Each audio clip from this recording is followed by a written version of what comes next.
Good evening, and welcome to Having a Drink with Mink. I'm your host, Jason Mink, and I'm just checking out the pinup art of Dan Decarlo. That's right, if you're not hep to this fantagraphic tome, then you're missing out, folks. I gotta tell you, this is an absolute joy. Many of you know Dan Decarlo's work from the Archie comics, and he was a pivotal creator as far as establishing Archie's identity from the 1960s and beyond. And what a lot of folks don't know is that Dan did a little bit of work on the side. In the late 1950s, early 1960s, Dan contributed to some men's magazines. These are known as the Humorama Cartoons, and they're all collected here in this wonderful Fantagraphics tome. Decarlo's cartoons were originally simple black and white illustrations, but the publisher would often add a third accent color for extra eye appeal. Fantagraphics takes that approach here, using an earthy set of orange tones which allow the artwork to truly pop. And I mean pop.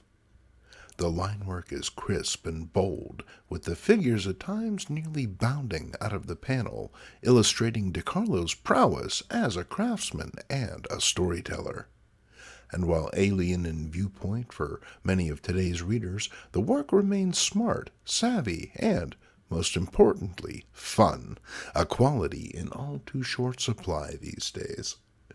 And if there are those of you who have lain awake at night wondering just whatever happened to Betty, Veronica, Josie, and, most importantly, Midge, well, then perhaps this book has the answers you seek.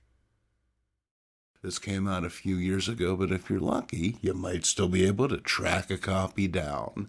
I know that I'm happy I did. All right. Well, thank you for joining us on this Memorial Day episode of Having a Drink with Mink, and we raise our glasses to those who gave all so that we might have some. Let's make the most of it, folks. Cheers. Okay, now, as you can see, we're joined by this feisty fellow. That's right, it's Fist-Fightin Riddler. Originally released by Mego back in the day, I don't know, 1975, 1976. This was a variation on the original Riddler figure, but he came with the fist-fighting mechanism. And what does fist-fighting mean when it comes down to a figure who don't have fists? Well, it's more of a... Okay, how do we do this? I had it working earlier. What's going on here? I think the belt's getting in the way. What's going on? His fist fighting action ain't working. It was just working before. Oh no, what have I done? I was going to have him fist fight naked Woody Harrelson here. This is no good. It was literally working like 10 minutes ago. Aw, man, that ain't right. That's jive, I tell you.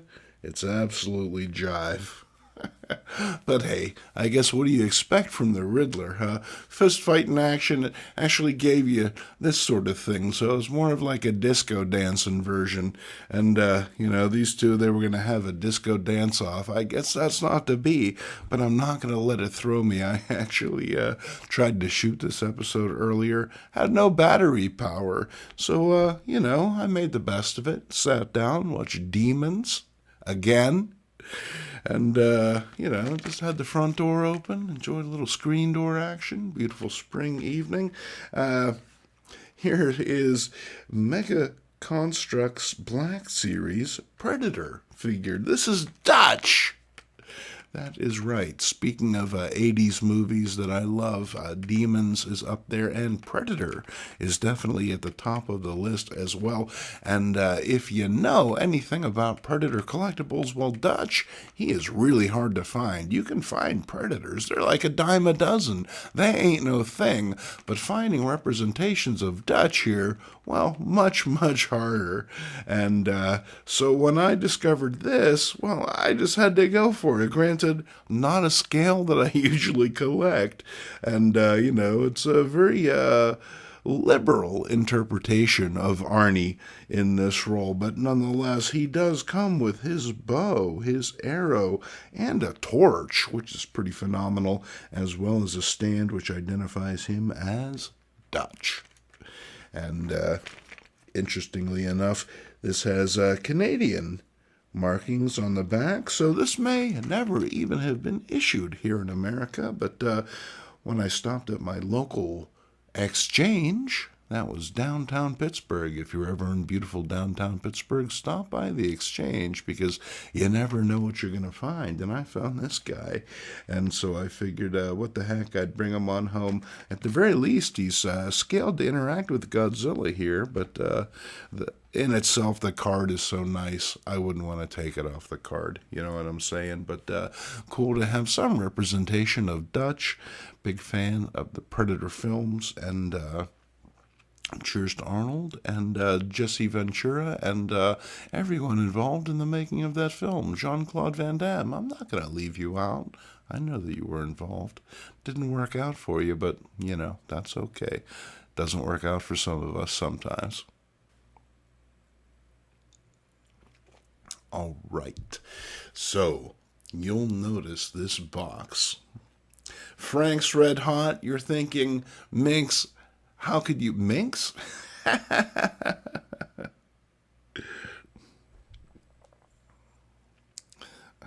See, I'm determined to get this thing working again, to be honest with you. I mean, it's going to be like a relatively simple mechanism. It's just like, it was just like, you push it up and down. Oh, no, wait, I think I got it. I got it! There it is! There it is. He's fist fighting, folks. Let's put his arms up so we could get more of a... Oh, yeah, that's just sad. Might have been better if I hadn't figured it out. Oh, wait, there you go. Whap, whap, whap, whap, whap, whap, whap, whap, whap. Are you ready, Naked Woody Harrelson? You ready for this? It's coming. Here it comes. Here it comes. Here it comes. Whap, whap, whap, whap, whap, whap, whap, whap, whap, whap, whap, whap, whap, whap. Oddly enough, Woody, he seems to like it. All right. So as you can see, we got a great big box here. No, I am not a Frank's Red Hot original sauce aficionado, although I've used it in the past. I gotta say, good stuff. If you want to send me a case of it, by all means, I'll be happy to feature it here on the channel, but that is not what this is. This is, in fact, a box from Colin Russell.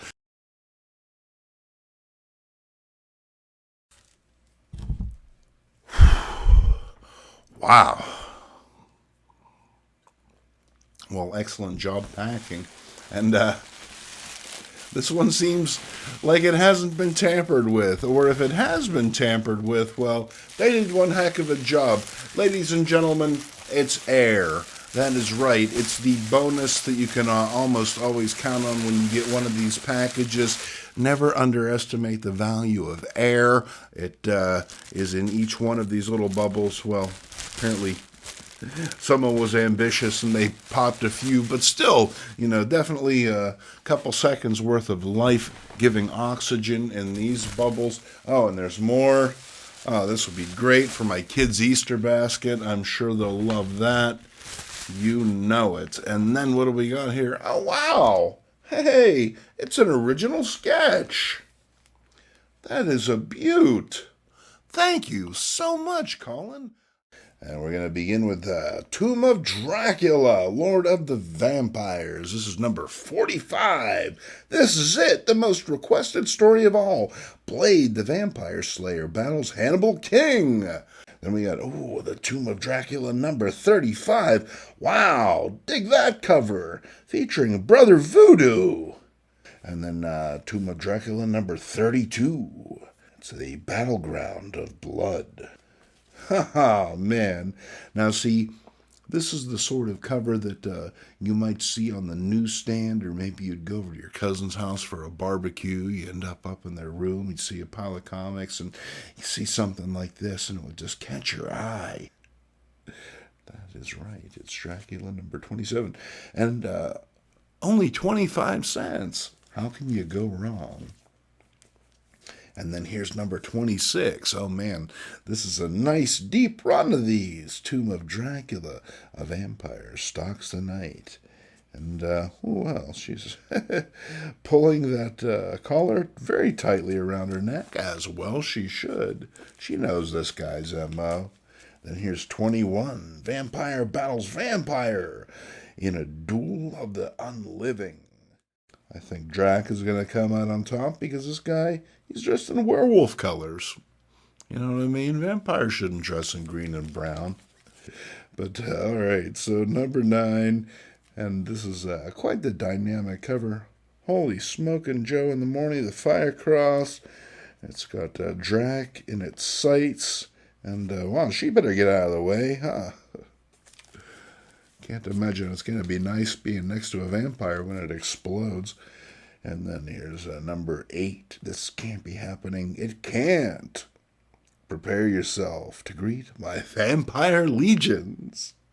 It's always weird to meet the family the first time out, but, you know, I'm sure she'll work it out. Okay, what's next? What's that? Use you to slice the bag open? How dramatic! Oh, look at that. Oh, man. Colin, thank you so much. This is like almost a short box worth of comics. Unreal. It's the Outlaw Kid, number 9, and the only law in this territory is gun law, and you just broke it. It's the last stand. And it looks like these fellows were robbing the Caliber City Bank. Well, they should have known better than doing that. All right, folks, you get them out of the way there. All right, Woody. Keep to yourself there, buddy. I don't think the Riddler signed on for that kind of behavior. Then it's Little Jinx. Oh, no. It's the Archie Giant Size magazine. And now this is nice. It's the Christmas bag. Oh, man. The things Santa has seen, huh? Here's Archie's girls, Betty and Veronica. This is a nice 20-center. It's our last resort, Betty. If hot pants won't tear the boys away from the game, nothing will. And, wow.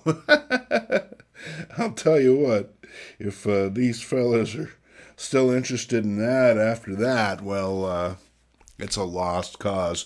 Look up Moose. He seems to have a healthy libido.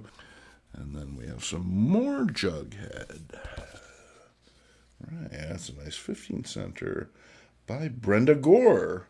Hey, Brenda, I've got your comic. You want it back? Give me a call. And then this is pretty neat. Oh, wow. It's got some kind of stamp on it. What does that say? Mr. and Mrs. Clinton?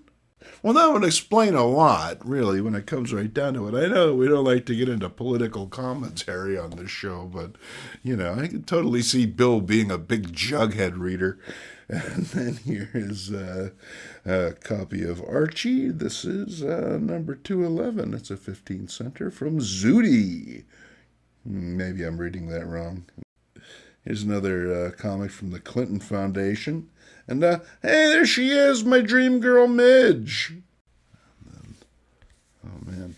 Seems like someone has gone completely berserk with the stamp at this point in time. It started off fairly reasonably, but now they're just...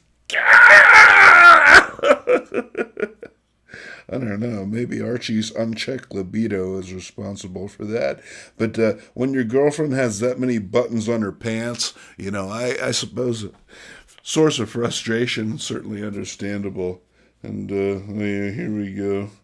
There's even more stamp mania, along with some red ink and a rather dubious stain. Oh my.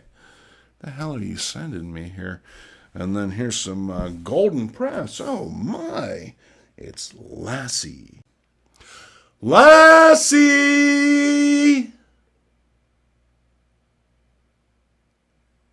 Never comes. But this is cool. It looks like it reprints one of those classic Lassie stories. So, yeah, all your favorites. There's like 20 stories in here. It's keep me busy for a long time. Keep kids like me off the streets. And then it's the Golden Magazine for boys and girls. This is nice. Christmas is coming up, just a few months away now. So it's good to get a jump on things with some Christmas poems and fun stories, puzzles, and cutouts. And we got some jokes by Cracky. Y'all are hip to Cracky, aren't you? That's right. If Gilbert Gottfried were alive at the time, he would have been Cracky. And then, all right, these are some Kool-Aid comics. Now, I've only seen these online, but I'm thrilled to add them to the archives. I just recently started picking up these free giveaways. And the Kool-Aid comics, well, they're highly notable for the cutting-edge humor. Oh, you know it. And then, oh, here's some more. Oh, yeah! It's The Adventures of Kool-Aid Man. Is Scorch too hot to handle? And what's the rationale for the tiny, upsetting bike shorts? There's no justification for that. And then what's in the Kool-Aid vault? All manner of magnificent items. It truly was a golden era. And then, speaking of a golden era, we have some classics illustrated. Now, I don't want to seem like I'm a lowbrow individual by any means, but I find that my favorite thing about the Classics Illustrated is the smell. Because no matter what story they're adapting, well, they always pretty much smell the same. Oh, yeah, that's right. Put a little behind each ear, and people never forget you. And then here's some Nancy and Sluggo. All right. Y'all know I'm a big Nancy and Sluggo fan. Ernie Bushmiller is the captain of the ship, and these are brand new stories. And hey, kids, get your Schwinn. It's the Fair Lady. Comes with a bell, comes with a little light there, and a seat that's guaranteed not to take your maidenhead. So that's a big win, however you cut it. Then we have some Dennis the Menace. Draw Dennis and win $50. All right, well, count me in on that. And hey, what's going on here? Holy smokes, looks like Dennis's mom sleeps in the nude. Wow. All right, then here's some more Archie and Paddle Battle. This is Judy, what is that word? Fucke. Oh, my. Judy. Really, restrain yourself. No one's going to steal your comics. Oh, wait, apparently someone did steal your comics. There's some Everything's Archie. And I'm really digging these because I got to say, these were how I found a lot of Archies back in the day. You know, my old man, he used to work in a warehouse, and he would bring home stacks of comics that they would cut the covers off of, and then they would rebag them 3 for 25 cents. Yes, I was actually involved in such an illicit activity. It's in my blood, folks. What can I say? But I remember very fondly, you know, getting stacks and stacks of coverless comics, and it never threw me because, honestly, well, the best part, like a Twinkie, is on the inside. You know what I'm saying? So, and then here's some more Jughead. There's Jughead wearing a suit. Very stylish. Gotta appreciate that. And then on the back, buried alive. Look out! 6 years on the same job and never an accident. And then, one morning, I guess Bill better take some sort of learn by mail course, huh? I mean, you know, when the world has fallen in on your head, well, what more of a message does the universe need to send to you, huh? Get it together, Bill. Geez, you got a wife, you got a kid at this point in time. I mean, you don't see Binky acting like that, do ya? It's Binky and the Slow Talker. No, wait, isn't that a Seinfeld episode? Next up, it's the Summertime Santa. And if you've ever seen Santa and the Ice Cream Bunny, well, you know it's not good to leave this guy out on the beach for too long. Definitely will not keep. Some more Dennis the Menace and One of a Kind. Here, apparently Dennis starting his fledgling musical career. That's right. Hang in there, kid. I think The Who will need your services around 1980 or so. And then here's Welcome to Washington. That's right. Much in the spirit of Yogi Berra goes to the UN. Here's Dennis going to Washington. And this is the episode that, chronicled his rise to power and his eventual presidency. I know, none of us remember it, but he was in fact president. It's like a block that we all have, but it happened. I mean, here's the comic to prove it, so. And then here's some little Lulu, missing a page or two, but not really a big deal. Pretty much figure it out. And then, hey, it's the monkeys! Somewhere on the unforgiving sea. This is the Monkees number 17 from October 1969. I think Peter may have even left the band at this point, but, well, I guess nobody told the folks at Dell. Or maybe they did. I mean, I guess when you're drawing the comic book, you can do whatever you want, huh? You're a member of the Monkees whether you like it or not. Yep, there he is. Second to last panel. Sorry, Peter. Once you sign that contract, they got your soul forever. Well, thank you very much, folks. It's been wonderful to share this Monday with you. Thank you for tuning in for this very special episode. That's it, man. Show them what you got. Show them the pepper, boys. Show them the pepper. I'm Jason Mink. I appreciate you joining us here. I hope you have a wonderful Memorial Day and a great week. And, well, we'll see you next time, won't we? Cheers.